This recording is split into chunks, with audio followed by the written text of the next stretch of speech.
O meu nome é Tiago Gonçalves e dou-lhe as boas-vindas ao seu programa de Literacia em Saúde. As segundas de conversa. As segundas de conversa resultam de uma parceria entre a Liga Portuguesa contra o Cancro e a TSF. Deixe-me partilhar consigo que os dados mais recentes mostram que Portugal conta com o maior número de mortes por cancro do estômago da União Europeia e ocupa também o sexto lugar a nível mundial.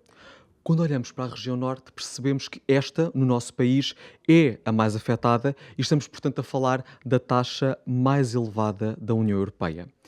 Mas a questão é, o que é que pode estar a influenciar estes números tão preocupantes e o que é, na verdade, o cancro gástrico ou o cancro do estômago, como os nossos convidados nos vão explicar? Será que o conseguimos prevenir? Será que há aqui alguns fatores de risco que merecem ser explorados? É isso mesmo que os convidados de hoje nos vão ajudar a perceber. Já tenho comigo Fátima Carneiro, diretora do Serviço de Anatomia Patológica do Hospital Universitário São João. Seja muito bem-vinda. E Mário Diniz Ribeiro, diretor do Departamento de Medicina no IPO do Porto. Muito bem-vindo também. Fátima, vou começar aqui por si, está do meu lado direito, portanto vou já começar por si. Acho que, para contextualizarmos quem nos está a acompanhar, começo por lhe perguntar o que é, afinal, o cancro do estômago.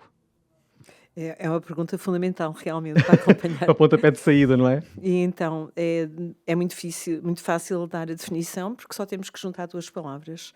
O estômago, acho que todos os que nos estão a ouvir sabem o que é um segmento do tubo digestivo que se segue ao esófago e que tem um papel muitíssimo importante na digestão dos nossos alimentos. Uhum. Portanto, o indivíduo, quando se alimenta, através do esófago, os elementos chegam ao estômago e é aí que se dão dos passos iniciais da digestão. E, portanto, é importante a qualidade, a quantidade e também até a dureza, às vezes, dos alimentos para que a digestão seja adequada.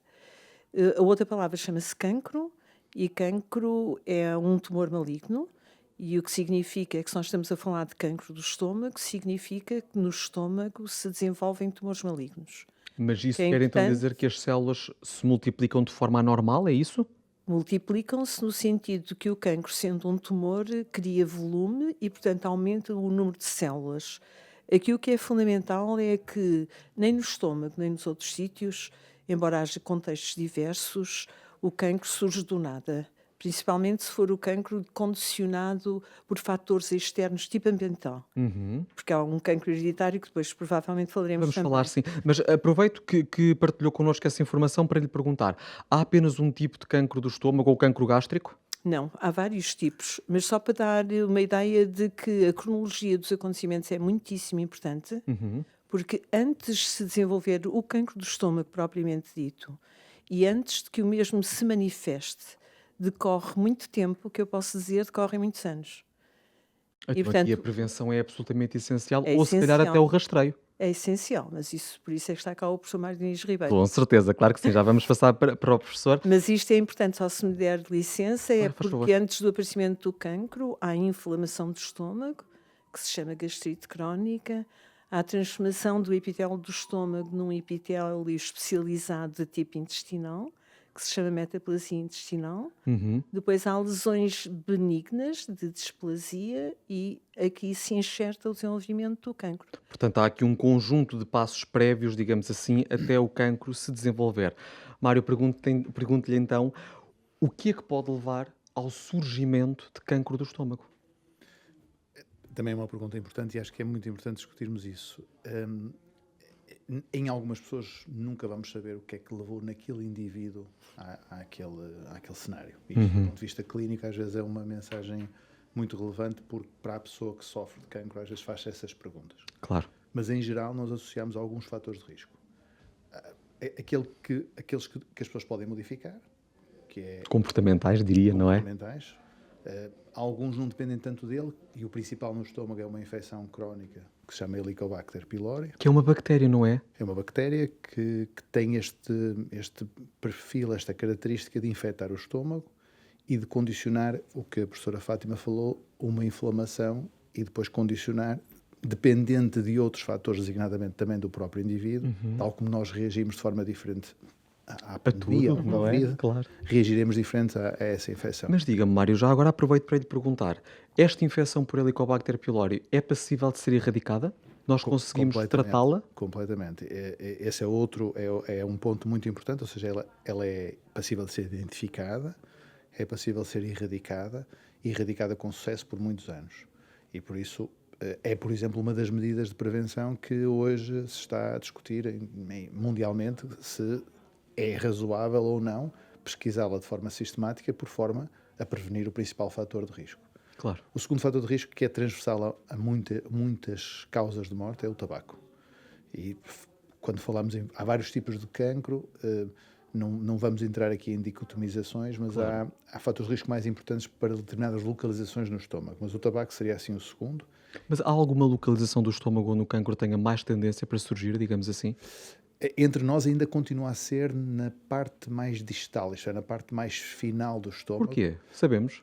porque é aquele que associado àqueles fenómenos que falámos há pouco, Helicobacter, Muito inflamação bem. e cancro. O cancro mais proximal, mais próximo do esófago, é aquele que também tem surgido de forma crescente, ainda que menos frequentemente entre nós, mais associado a outro tipo de fatores ambientais, como o tabaco, a obesidade e alguns tipos de dieta. Ok. Outro tipo de dieta que é importante salientar, que é importante para quem nos está a ouvir, Claro. é uma dieta rica em sal. É uma dieta, portanto, alguém que deva, se alguém quiser fazer prevenção do seu É cancro do reduzir o estômago, sal. reduzir o sal, não fumar, Muito bem. fazer uma vida saudável. Então percebemos pela sua explicação que temos aqui duas categorias, digamos assim, uma provocada por uma infecção por uma bactéria, a Helicobacter pylori, e uma outra por fatores ambientais ou comportamentais, como acabou de nos elucidar. Mais ou menos, ou seja, globalmente o cancro digestivo e o cancro gástrico em particular é uma combinação destes fatores todos. Uma Ou seja, combinação, portanto não a bactéria resulta não só é de um. suficiente, Uhum. não é? E pode até nem ser necessária, porque há outros fatores, e portanto é uma conjugação. E eu deixei para último os fatores que o indivíduo não pode condicionar, que são fatores ditos genéticos, ou Genéticos, o hereditários. histórico também Histórico, acaba histórico por ser familiar, importante e e vamos alguns deles com perceber agregação isso. própria. Claro, mas gostava só de dar aqui um passo atrás e falar da infecção por Helicobacter pylori. Como é que um cidadão que nos está a acompanhar pode detectá-lo? Ou seja, há sinais de alerta, há sintomas que nos devem fazer pensar, é melhor procurar um médico. Genericamente não. Eu vou reformular em relação ao Helicobacter, genericamente não. Há de facto sintomas associados à infecção pelo Helicobacter, mas eles surgem normalmente na infância, na idade jovem adulta, entre nós, temos um país de alta incidência, e portanto, no limite, qualquer pessoa com sintomas deve recorrer ao seu médico e depois deverá se esclarecer se tem ou não relação com o Helicobacter. Mas que sintomas são esses? São sintomas, o tubo digestivo é muito monótono, não há muitos sintomas muito diversos, exceto nas situações mais de alarme que qualquer pessoa consegue identificar. Isto é, se estamos a falar de alguém que está a vomitar de forma incoerciva, se está a vomitar sangue, se está a perder peso, se as suas fezes mudaram de cor, que pode ser sinal também de hemorragia, eu acho que qualquer cidadão aí reconhece que tem que ir ao médico. Claro. Mas sintomas como sensação de acidez, uma sensação de que a comida a pessoa sente-se mais plena do que anteriormente, ou seja, muita gente designa isso por infartamento. A norte chamamos azia a um ardor no peito, a sul chamam azia num ardor no estômago. Mas qualquer sintoma, acho que a mensagem em Portugal deve fazer levar ao médico. O médico cumprirá a sua partir daí, função, cumprir, ou com tranquilizará ou recomendará. Para perguntar se tem Helicobacter, também deve discutir com o médico assistente, mas há, se quisermos, formas não invasivas e formas um pouco mais invasivas. As não invasivas são normalmente mais preferidas pelas pessoas, têm as suas vantagens, são não invasivas, permitem diagnosticar claramente o Helicobacter, seja nas fezes, seja no hálito. E as invasivas decorrem da realização de uma endoscopia que permite visualizar o estômago todo, E realizar perceber se há ou biópsias. não uma infecção. Exatamente. Muito bem, sim senhora. Fátima, gostava então agora de explorar uma componente que aflorámos há bocadinho, que é a genética. Pelos vistos, o nosso historial, não é? A nossa mensagem genética pode ter aqui alguma influência no desenvolvimento de cancro. Como é que isto funciona? Funciona, no caso do cancro do estômago, de uma forma que é muito clássica. No fundo, um indivíduo pode ter um defeito no seu genoma e pode transmitir esse defeito pelas células germinativas, pelo óvulo, pelo espermatozoide, de que resulta um ovo. O genoma é o conjunto de genes, não é? O Que nós temos. conjunto de toda a informação genética que nós temos em cada uma das células. E, portanto, esse defeito num determinado gene, e este é o gene de que eu vou falar, mas pode ser em múltiplas localizações, está presente no ovo e, portanto, está presente em todas as células do embrião, de todas as células do indivíduo à nascença. Portanto, foi um defeito genético herdado. Herdado do pai ou da mãe, mas à nascença está presente. E aí não se pode fazer nada. Não, não pode. Pode fazer diagnóstico genético intrauterino, mas não, depois do nascimento, claro que não se pode fazer nada. O que é que significa nisto? Este indivíduo portador de um defeito, e no cancro do estômago, com origem no estômago, de tipo hereditário, é um cancro particular que se chama cancro de tipo difuso. Lá está, existem diferentes tipos. E tem muita graça falar no nome, porque é que se chama tipo difuso, porque o gene que está em causa chama-se gene da caderina. Caderina vem de cadeia, vem de ligação. É um gene que codifica uma proteína que nas células, se isto for uma célula minha e isto for outra, permite que as Esta é a células... parte em que nós temos que convidar a quem está só a ouvir a ver também o episódio. Faz Exato. favor. Em que as células se ligam entre si. Muito bem. Se as células tiverem este defeito e não tiverem esta molécula, perdem a capacidade de se ligar. Muito bem. E passam a ter uma existência independente e a crescer de forma difusa. Ok. De onde este cancro tem um Toma o nome de defeito na difuso. adesão das células e é descrito como sendo de tipo difuso. Certo. O que o professor Mário Diniz Ribeiro estava a falar de tipo ambiental, digamos assim, é mais frequentemente dito de tipo intestinal ou glandular, embora também possa haver casos esporádicos de tipo difuso. Certo. No caso da herança deste defeito, no gene da caderina a morfologia é de tipo difuso, porque as células não Claro. aderem e têm um crescimento difuso, daí lhe veio o nome. Muito bem. Percebemos então pela sua explicação que o cancro gástrico tem também aqui uma componente genética que pode influenciar o seu surgimento e que podemos então fazer esse estudo, como a Fátima acabou de nos elucidar. Mário, pergunto-lhe agora se este é um tipo de cancro que é rastreado em Portugal. Fazemos rastreio para cancro gástrico? Sim, deixe-me só complementar uma coisa, porque Faz favor. pode passar uma mensagem que é só através de um estudo genético se vai perceber se a pessoa está em risco.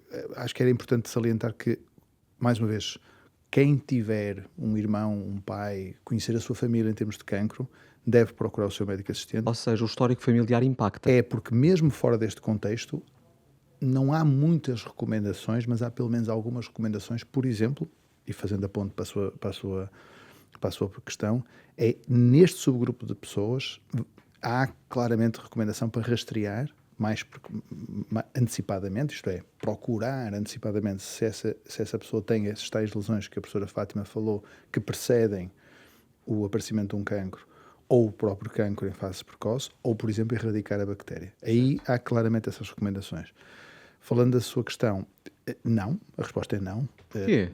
Porque genericamente é tido como um problema de outros países. Isto é, a tal incidência que justifica do ponto de vista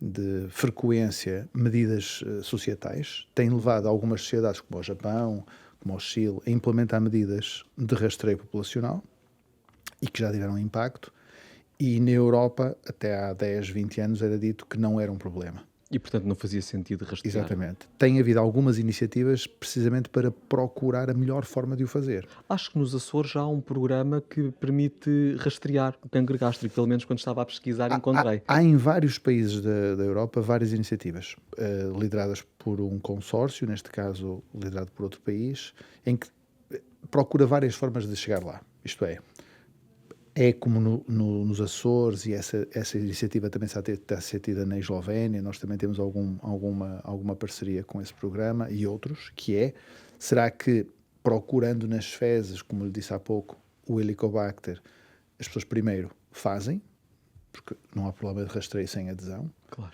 2, aderem à terapêutica.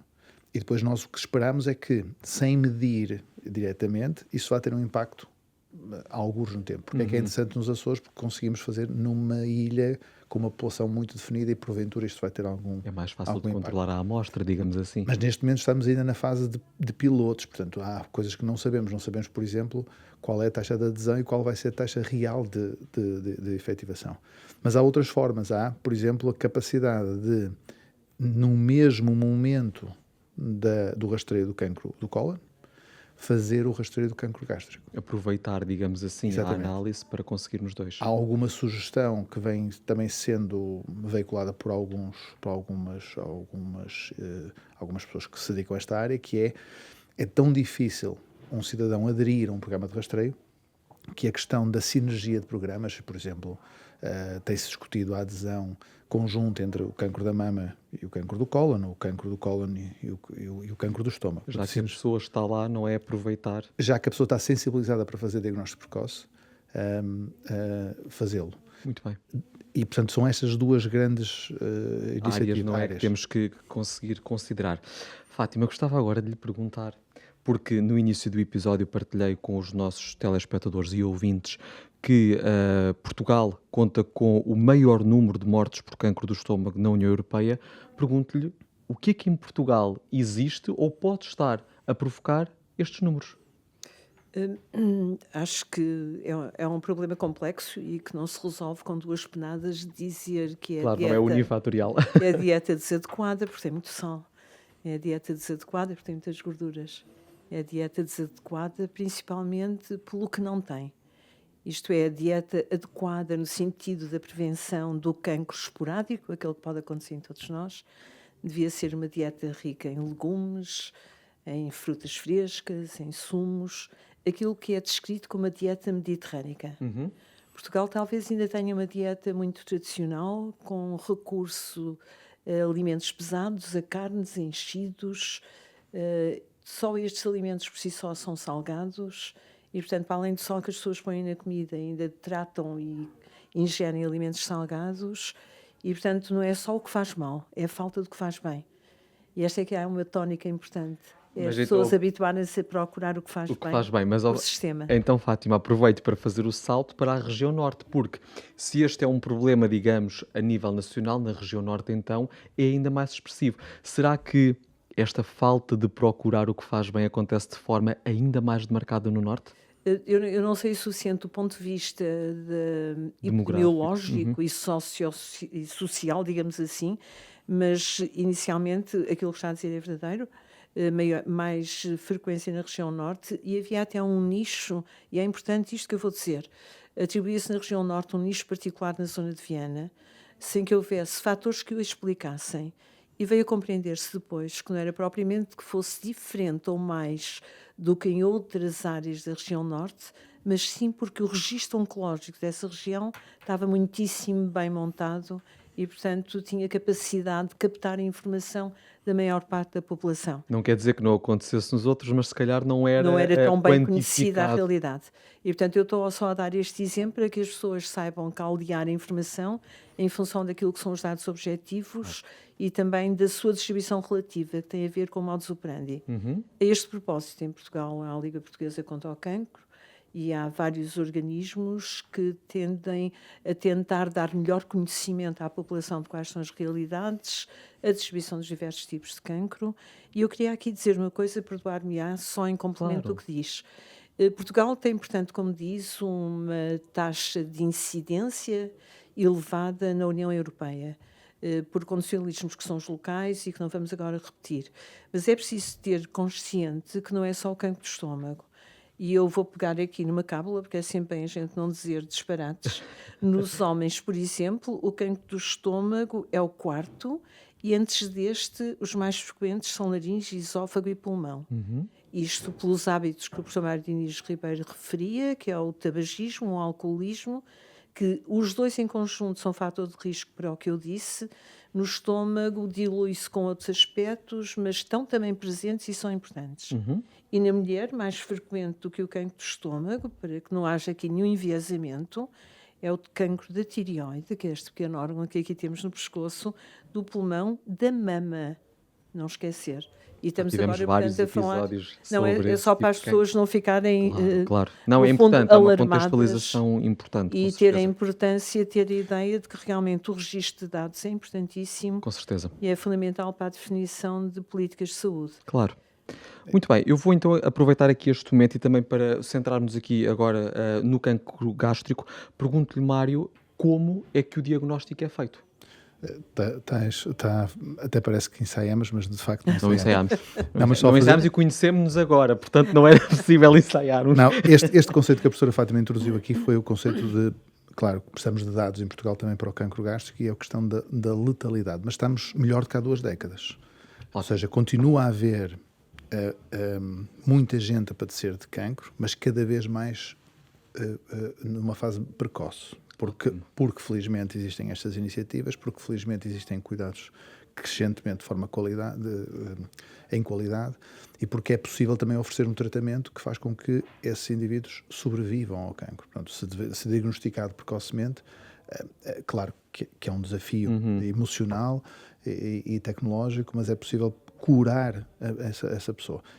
Mas este facto não é um problema português, isto é, infelizmente, por causa da tal distração, a nível ocidental, esta é uma realidade em todos os países. A maior parte dos doentes que têm um diagnóstico, infelizmente, falece. Mas há 20 anos eu dizia que 1 em cada 2 pessoas que tinham cancro só sobreviviam 1 ano, agora digo sobrevivem 2. Isto é, duplicamos por várias razões.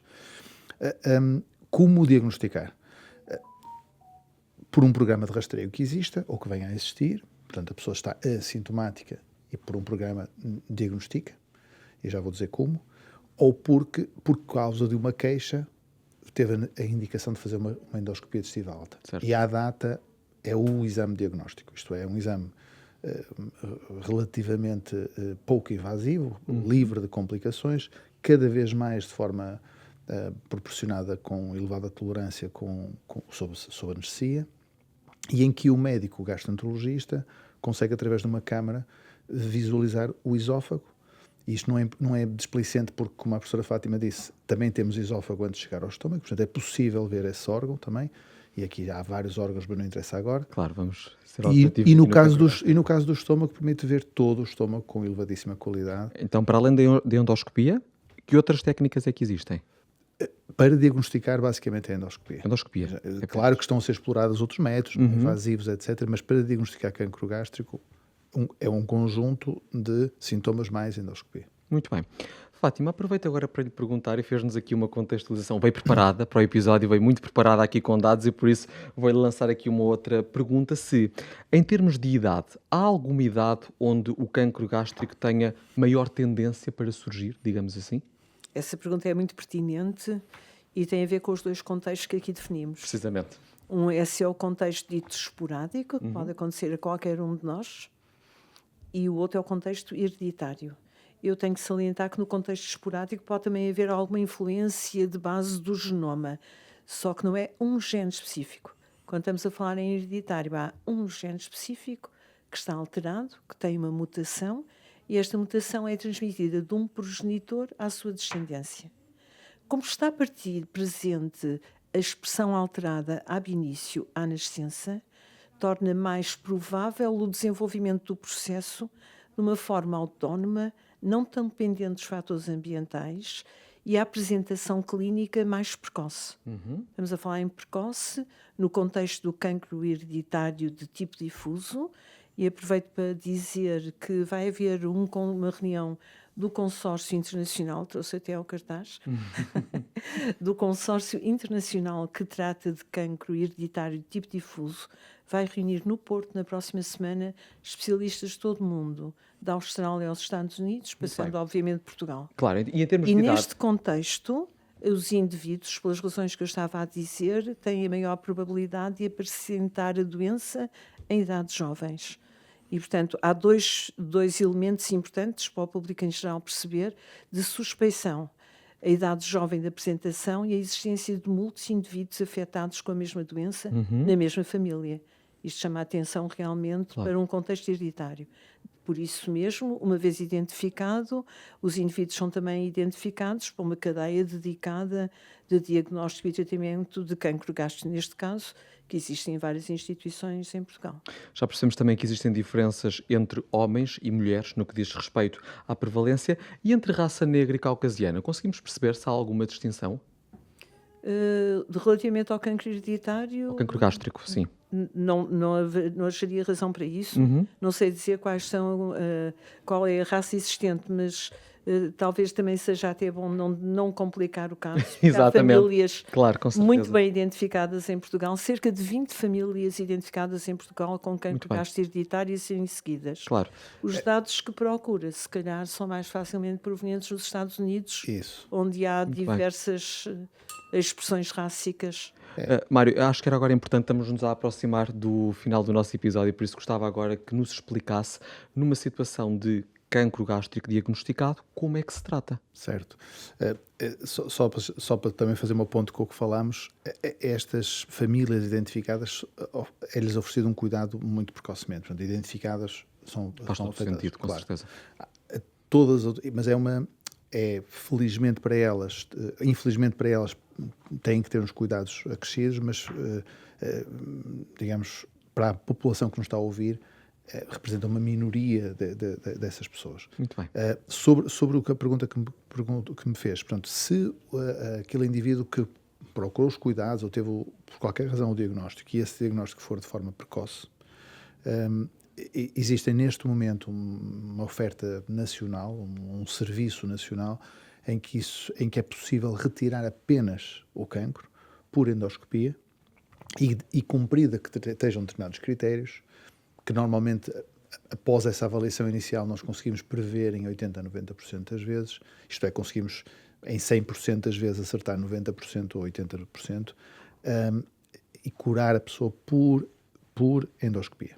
Muito bem. Caso isso não seja possível, nessas fases precoces, ou não seja possível, ou o doente não opte, ou na consulta multidisciplinar, que normalmente é algo que é o que decide o tratamento desse doente, a cirurgia, mais ou menos radical, consegue curar os indivíduos. Disse mais ou menos radical. Pode haver algum caso em que haja, por exemplo, uma remoção do estômago? Com certeza. Dependendo da localização, do tipo histológico, da decisão da equipa cirúrgica, da prática daquela instituição, isso tudo é discutido com o doente. E como é que a pessoa vive a partir daí? Ou seja, se houver uma remoção do estômago, há aqui certamente limitações que temos que considerar. Essa é a vantagem expectável de oferecer o rastreio e a oferta que foi possível também nos últimos 20 anos passar a oferecer em Portugal de remoção por endoscopia, porque aí preserva-se o órgão. Quisemos saber, através